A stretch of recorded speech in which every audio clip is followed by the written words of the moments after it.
ایک کام تو کرے نا کہ اپنے آپ کو گناہوں سے بچاتا رہے، اپنے آپ کو رب کی نافرمانی سے بچاتا رہے۔ اور اصل تقوی صرف نیک کام کرنا، صرف یہ تقوی نہیں، اصل تقوی اسے نصیب ہوتا ہے جو نیک اعمال بھی کرتا ہے اور اس کے ساتھ ساتھ خود کو رب کی نافرمانی سے بھی بچاتا ہے۔ ہم میں اور اللہ کے بندوں میں فرق ہی یہ ہے، ہم جب مسجد میں آتے ہیں تو مومن بن جاتے ہیں، اور جب مسجد سے باہر نکلتے ہیں تو ہماری زندگی کا حال کیا ہوتا ہے؟ ہم رب کی نافرمانی پر اتر آتے ہیں، ہم اپنے پروردگار کی، اپنے رازق کی نافرمانی کا ارتکاب کر بیٹھتے ہیں۔ اور جو اللہ والے ہیں نا، وہ جہاں نیک اعمال کرتے ہیں وہ اپنی ساری زندگی میں اپنی زندگی سے رب کی نافرمانی کو نکال دیتے ہیں۔ جب اس چیز کو وہ اختیار کرتے ہیں تو پھر اللہ رب العزت ان کو تقوی کی دولت عطا کرتا ہے۔ آج ہم مومن ہیں لیکن ہمارے اندر تقوی کیوں نہیں؟ ہم نیک عمل کرتے ہیں، کچھ تو وہ بھی ہیں نا، قلیل کی بھی توفیق نہیں ملتی، لیکن کرتے ہیں نیک عمل۔ ایک کمی رہتی ہے کہ ہم اپنے آپ کو رب کی نافرمانی سے نہیں بچاتے۔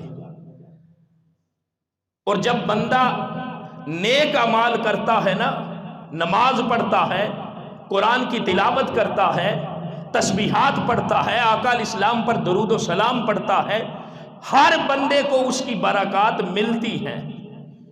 یہ سارے نیک اعمال کرنے کی وجہ سے بندے کو بلند مقام ملتا ہے۔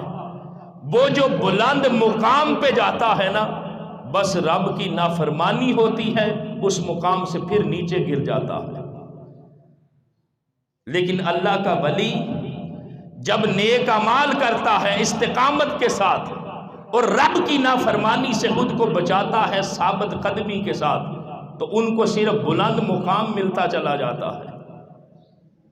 اور اگر ہم بھی اپنی زندگی سے نافرمانی کو نکال دیں، گناہوں کو نکال دیں، تو ہماری زندگی بھی تقوی سے بھرپور ہو جائے۔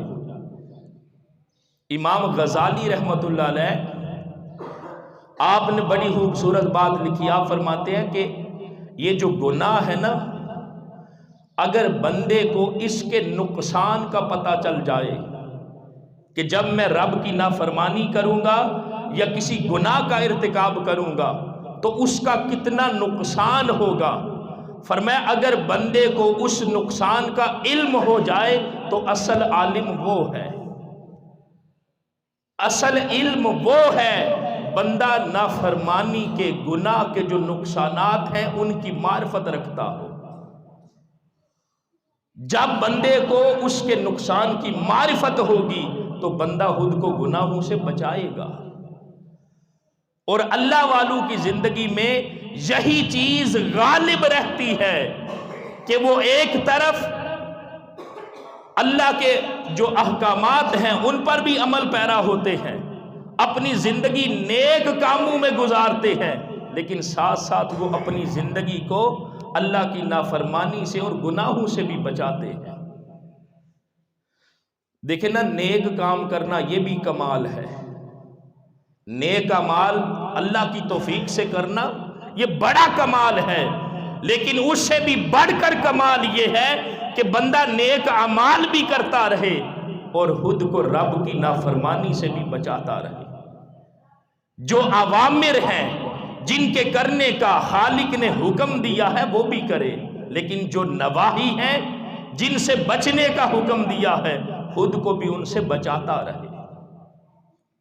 ہم مسجد میں آتے ہیں، نیک اعمال کرتے ہیں، وہ جو نور نماز پڑھنے کی وجہ سے، اللہ کی بارگاہ میں سجدہ کرنے کی وجہ سے وہ جو نور ہماری زندگی میں داخل ہوتا ہے، اور جب مسجد سے باہر نکلتے ہیں رب کی نافرمانی کا ارتکاب کرتے ہیں، تو پھر وہ جو نور ہے جو ہم پہ برسا تھا نافرمانی کی وجہ سے، وہ نور، اس کی جو برکات ہیں وہ ہم سے دور ہو جاتی ہیں۔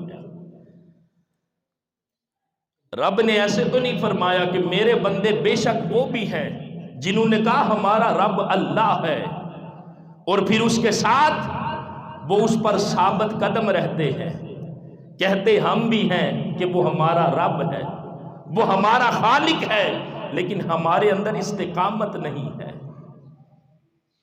وہ ایک بار کہتے ہیں پھر مرتے دم تک اس پر ڈٹ جاتے ہیں، ثابت قدم رہتے ہیں، اس پر پہرا دیتے ہیں۔ اور ہم اولیاء سے یہ سبق تو سیکھے نا، ہم صرف اللہ والوں کے عرس کی حد تک مومن تو نہ رہیں، ہم صرف ان کی کرامات بیان کرنے کی حد تک تو مومن نہ رہیں۔ جس چیز نے ان کو رنگا ہے، ان کی زندگی میں نور برا ہے، وہ تو تقویٰ ہے، اور تقویٰ یہ ہے کہ بندہ خدا کی نافرمانی سے بچتا رہے، خود کو گناہوں سے بچاتا رہے، ایک طرف نیک اعمال بھی کرے لیکن اس کے ساتھ ساتھ خدا کی نافرمانی سے بھی خود کو بچائے۔ پھر انسان کو جو تقویٰ کی دولت ہے وہ نصیب ہوتی ہے۔